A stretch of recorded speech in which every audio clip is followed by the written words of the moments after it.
Bonsoir à tous, ravi de vous retrouver pour une nouvelle édition sur Monaco Info. Voici les titres de votre journal. La Roca Team retrouve l'Euroleague. Les Monégasques affrontent Bologne demain pour un match au sommet. Nous en parlerons dans quelques instants avec le journaliste et commentateur David Cosette. Sport toujours avec l'AS Monaco qui compte une nouvelle antenne de supporters et pas n'importe où, à New York. Nous sommes allés à la rencontre de Damien à l'initiative de ce projet. Puis Yasmina Kadra nous fera l'honneur d'être avec nous sur Monaco Info. L'écrivain à succès est venu présenter son dernier ouvrage à Monaco, Les Vertueux, dans lequel il ressuscite la mémoire des tirailleurs algériens. Et à la fin de ce journal, vous découvrirez l'hommage des élèves du lycée Albert Ier à son fondateur à l'occasion du centenaire de sa disparition. Cette semaine, la Roca Team retrouve l'Euroleague avec un déplacement en Italie. Les joueurs d'Obradovic affrontent le Virtus Bologne. Yannick Debever, bonsoir. Vous êtes sur place avec Alexandra Marogoni dans cette ville qui respire le basket. Bonsoir Émilie, bonsoir à tous. Nous sommes à Basket City. C'est comme ça que l'on surnomme la ville de Bologne en Italie. Tant le basket y est important, la Roca Team vient affronter pour cette première journée d'Euroleague la Virtus, l'un des clubs emblématiques en Europe. Pour cette rencontre, il ne faudra pas compter sur la présence de Milos Teodosic côté Virtus. Le meneur serbe n'est pas en très bonne condition physique, en tout cas pas suffisante pour ce premier match européen. Côté Monaco, rien à signaler si ce n'est une pleine confiance après 3 victoires lors des 3 premières journées de Betclic Elite. Mais la Virtus n'est pas en reste. Ils viennent de remporter la Super Coupe d'Italie face au Grand Milan. C'est donc une confrontation entre 2 équipes en pleine forme et 2 équipes surtout prétendantes aux playoffs en fin de saison si l'on en croit les bookmakers. Une très belle rencontre à suivre ce vendredi dès 20h30 en direct de Bologne. Et pour analyser plus en détail cette rencontre, nous sommes avec la voix du basket français qui nous a fait vibrer la saison dernière avec Ali Traoré. Bonsoir David Cosette. Bonsoir Émilie. On peut dire que la Roca Team retrouve l'Euroleague par un sommet à Bologne. Oui, effectivement, Bologne, alors ceux qui ont suivi le basket ces dernières années ne connaissent peut-être pas trop parce qu'ils viennent de l'Eurocup, mais c'est un club absolument mythique. D'ailleurs, la ville de Bologne est surnommée Basket City. Il y avait dans le temps des duels fratricides entre la Virtus et la Fortitudo. Pour donner des noms, Antoine Rigaudot a été champion d'Europe avec la Virtus Bologne. C'est là qu'a commencé Manu Ginobili, il y a eu Sacha Denilovic, il y a eu plein de mégastars et c'est le retour au plus haut niveau de Bologne et ce sera forcément un événement dans la ville. Oui, Bologne retrouve le haut niveau européen. Il vient de remporter l'Eurocup la saison dernière. Et puis de l'autre côté, il y a Monaco qui vit sa 2e saison en Euroleague. À quoi doit-on s'attendre demain soir, David ? L'équipe de Bologne qui va vivre sa première saison de retour en Euroleague va jouer contre un Cador parce qu'en très peu de temps, finalement, le statut de Monaco a changé. C'était la première année l'année dernière et au départ, c'était un jeune impétrant qui débarquait, qui allait voir ce qui allait se passer et qui finalement, avec ce parcours extraordinaire à quelques minutes du Final Four, est devenu plus qu'un outsider. Et cette saison, avec une équipe renforcée, c'est devenu clairement l'un des favoris pour aller jusqu'au Final Four. Donc Bologne s'apprête à rencontrer une équipe référencée d'Euroleague, même si finalement ce n'est que la 2e saison en Euroleague de la Roca Team. Et même si Bologne est un promu, son effectif n'a rien d'une petite équipe.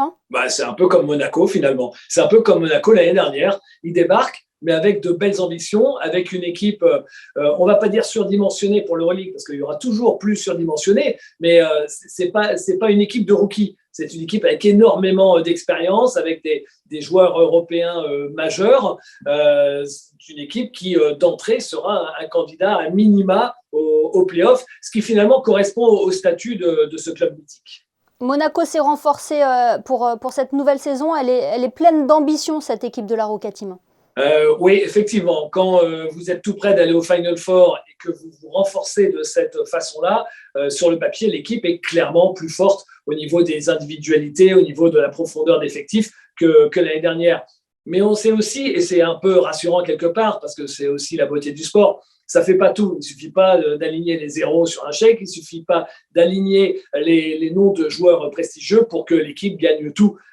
L'équipe de l'année dernière, avec ses moyens, elle a fait un parcours extraordinaire. Est-ce que tous les joueurs qui ont été rassemblés cette saison réussiront à jouer ensemble? Ça, c'est le rôle de Sacha Obradovic pour voir si derrière, sur le parquet, ce sera aussi efficace que c'est clinquant sur le papier. D'après vous, quel sera le 5 majeur de Monaco demain ? Moi, je suis pas très bon sur ces jeux-là. J'en ai vraiment aucune idée. Entre ceux qui sont déjà en place, qui connaissent le fonctionnement, ceux qui sont arrivés, qui auront un rôle majeur, je pense par exemple pour un joueur français, à Adrien Moerman. Franchement, je sais pas. Et on sait de toute façon qu'avec ces très grosses écuries, peu importe qui commence le match, le plus important, c'est quel est le 5 qui va terminer le match. Est-ce que vous êtes fort au jeu des pronostics, David ? Pas terrible non plus, mais on peut essayer quand même. Alors, qu'est-ce que vous voyez pour le match de demain ? Mon cœur m'oblige à dire que Monaco va s'imposer sur le parquet de Bologne, qui va découvrir l'Euroleague. Et Bologne va voir que l'Euroleague, c'est encore une étape au-dessus de l'Eurocup et qu'il faut toujours un petit peu de temps de compréhension de l'environnement, du contexte, etc. Donc, allons-y, n'hésitons pas. Monaco est favori face à une équipe qui va découvrir l'Euroleague. Même si elle joue en dehors de son terrain ? De toute façon, pour aller loin, il faut aller gagner les matchs à l'extérieur. Gagner juste à la maison, ça ne suffit pas. Et on l'a vu l'année dernière, sur la deuxième partie de saison, c'est quand Monaco s'est mis à gagner aussi les matchs à l'extérieur, qu'elle est montée très très vite, très très haut, et qu'elle a pu ainsi approcher les playoffs. Il faut aller gagner ces matchs-là à l'extérieur parce qu'il va le double. Et on regardera ça de près puisque le match Bologne-Monaco sera diffusé en direct sur Monaco Info demain soir. Merci infiniment David Cosette d'avoir été avec nous pour parler de cette première rencontre d'Euroleague de Monaco. Merci infiniment. Merci. Et puis sachez que dimanche à 17h, nous vous proposons un documentaire sur la Roca Team et cette nouvelle saison qui s'annonce palpitante en Euroleague. On reste dans le sport avec du football. Cette fois-ci, les fans de l'AS Monaco ont désormais un nouveau QG au sein de l'une des villes les plus touristiques au monde, New York. Derrière cette initiative se cache un jeune monégasque de 26 ans, expatrié dans la grosse pomme. Alexandra Pagny est allée à sa rencontre le week-end dernier pour suivre à ses côtés le match face à Nantes et aussi mieux comprendre ses motivations. Oh Monaco, cha-la-la-la-la-la-la-la-la. C'est bien un chant de supporters de Monaco que l'on entend résonner dans ce bar de la Grosse Pomme. Ils ne sont que 3 ce matin à s'être réunis pour soutenir leur club préféré. Mais Damien espère qu'ils seront très vite bien plus nombreux. La branche new-yorkaise de l'AS Monaco Fan Club vient tout juste de voir le jour fin août, à temps pour le début de saison. Son président Damien Malatino est bien entendu un fan de la Diagonale depuis sa plus tendre enfance. Mais depuis qu'il s'est installé outre-Atlantique, il fallait trouver une alternative au Louis II pour supporter les Rouges et Blancs. Et c'est dans ce temple du football ou du soccer, comme l'on dit ici, qu'il a établi ses quartiers. J'ai aussi rencontré d'autres groupes de supporters, d'autres clubs de Ligue 1. Et en voyant aussi toutes ces écharpes qui sont là dans ce bar, vraiment un endroit où les gens aiment le foot, j'ai vu plusieurs écharpes, dont une écharpe de Nice, et il n'y avait pas d'écharpe de Monaco. Et pour moi, c'est la chose qui a déclenché dans ma tête l'idée de créer ce club et de se dire non, quand même, Monaco peut être à New York. Je sais qu'il y a un intérêt pour le foot grandissant aux États-Unis et aussi plein de gens qui sont soit expatriés, soit en vacances, de passage à New York, qui veulent voir un match. Et je me dis que l'occasion était là pour tous se rassembler et partager notre passion. Pour faire partie du groupe, il suffit de suivre la page AS Monaco Fan New York City sur Facebook. Vous pouvez vous rendre à l'un des événements organisés ou tout simplement remplir en ligne le formulaire d'adhésion.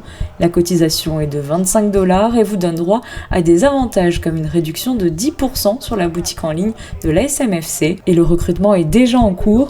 Damien pour cela gâte les premiers inscrits avec des goodies. Gary, présent ce jour-là, est un collègue de bureau et devient le 4e membre à s'inscrire. It's great to bring soccer fans here to the US and to gather all together to watch the Monaco games, and I think he'll be very successful to grow the viewership and the membership. Avoir un lieu familier qui nous rappelle la maison où se retrouver entre amis pour partager et discuter, c'est finalement ce que recherchent souvent les expatriés. Alors si l'on peut le faire en soutenant son équipe préférée, c'est encore mieux.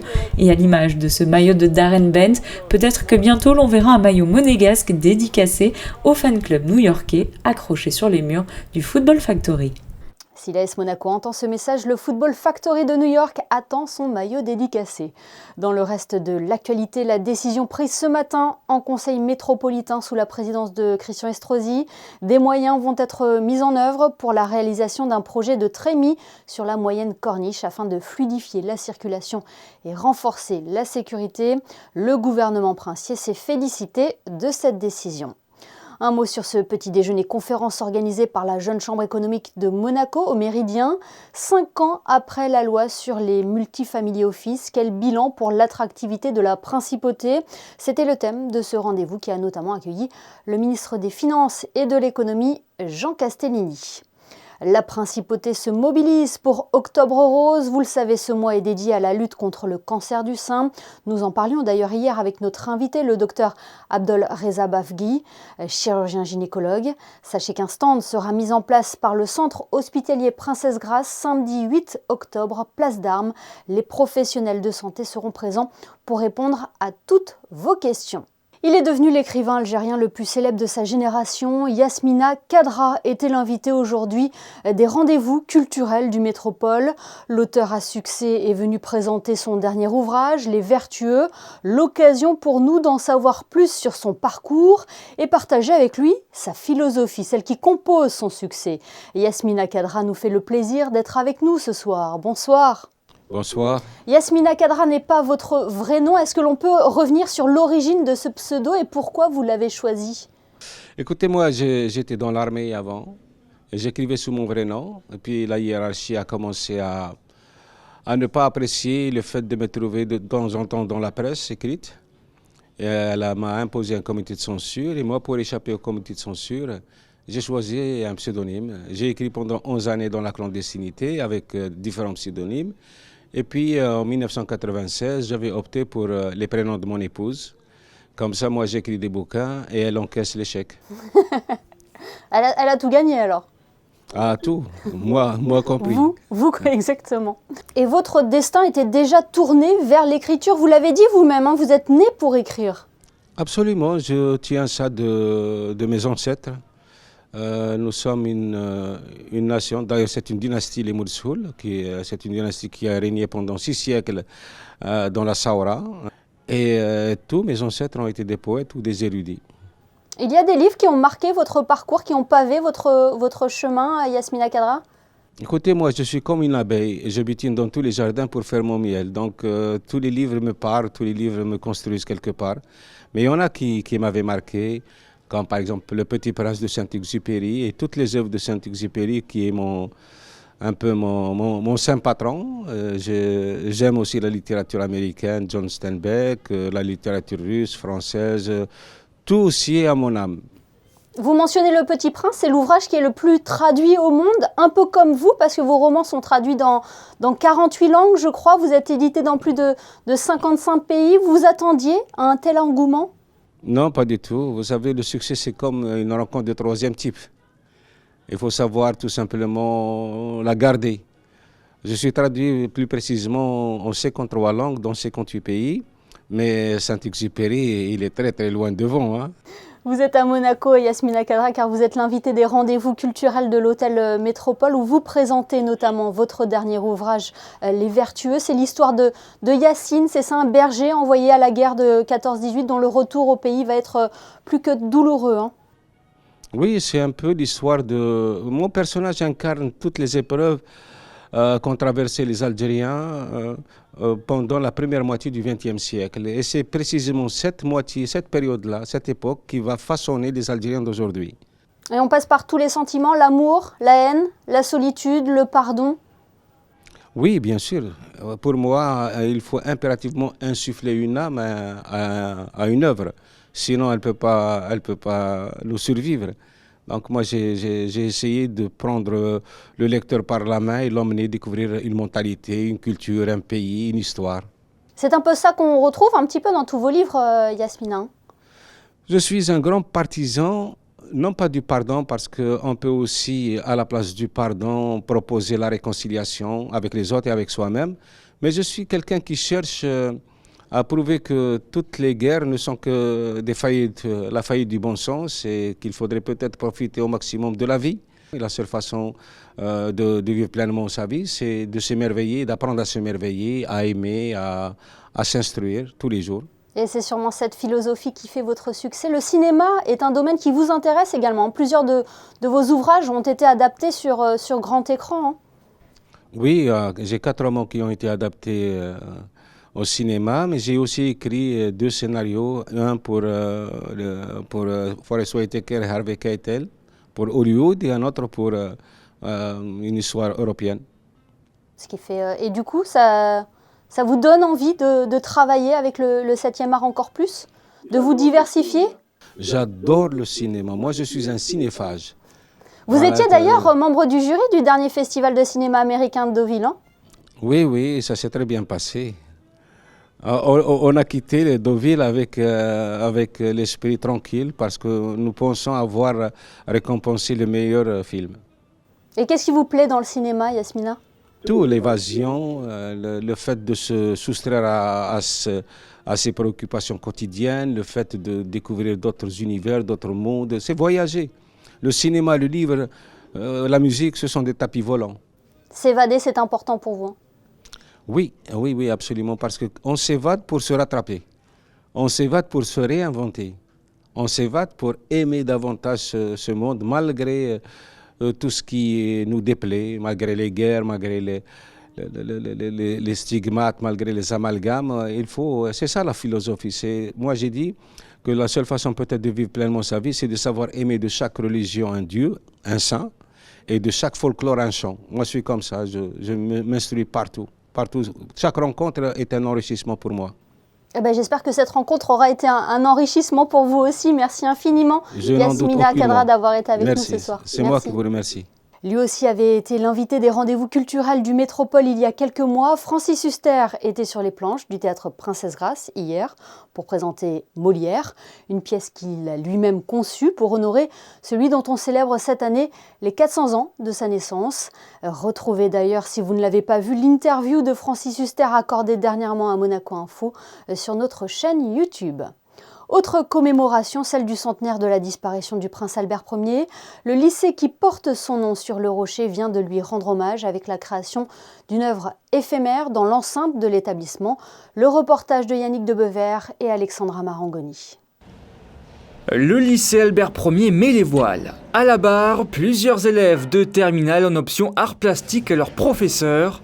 Cette œuvre éphémère, exposée une semaine dans l'établissement, rend un hommage à celui que l'on appelait le prince navigateur. On voulait représenter ses expéditions, donc sur son bateau, son voilier, l'Hirondelle notamment, et toutes les voiles, plus le mouvement du vent et le soleil qui malheureusement n'est pas présent aujourd'hui, représentent cette idée de bateau et de voyage et de navigation tout simplement. On s'est surtout inspiré du concept de recouvrir et de, on va dire, cacher une superficie en la rendant plus intéressante, puisque une fois qu'elle est cachée, on se rend encore plus compte de ce qu'il y avait derrière, d'une certaine manière. C'est un peu abstrait, mais c'est comme ça.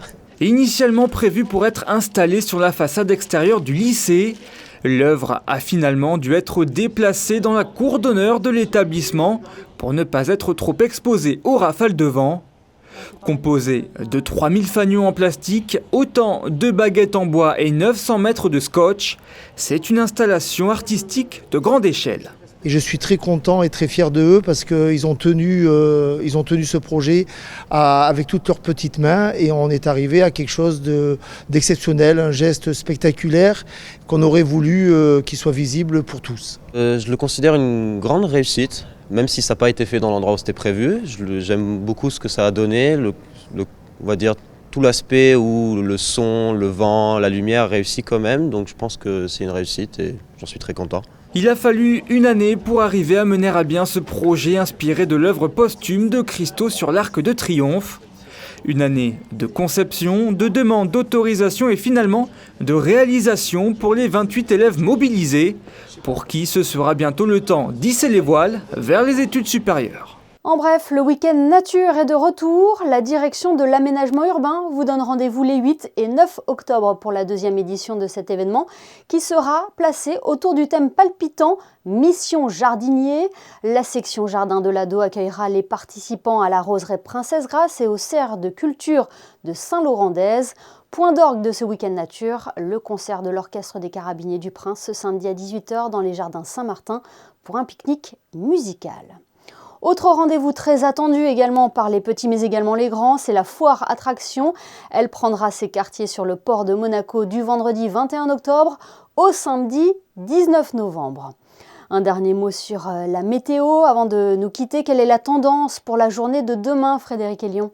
Nous serons gâtés, Émilie, avec encore une très belle journée bien ensoleillée, quelques nuages l'après-midi, mais pas de quoi masquer le soleil. Les températures seront comprises entre 15 et 23 degrés. L'eau est à 22. Vendredi 7 septembre, n'oubliez pas de souhaiter une bonne fête à tous les Serges. Une pensée donc pour tous les Serges. Merci Frédéric et merci à vous de nous être fidèles chaque soir sur Monaco Info. Illustration du beau temps qui perdure en principauté avec les photos de Stéphane Dana pour refermer ce journal. Passez une excellente soirée et à demain sur Monaco Info pour une nouvelle édition.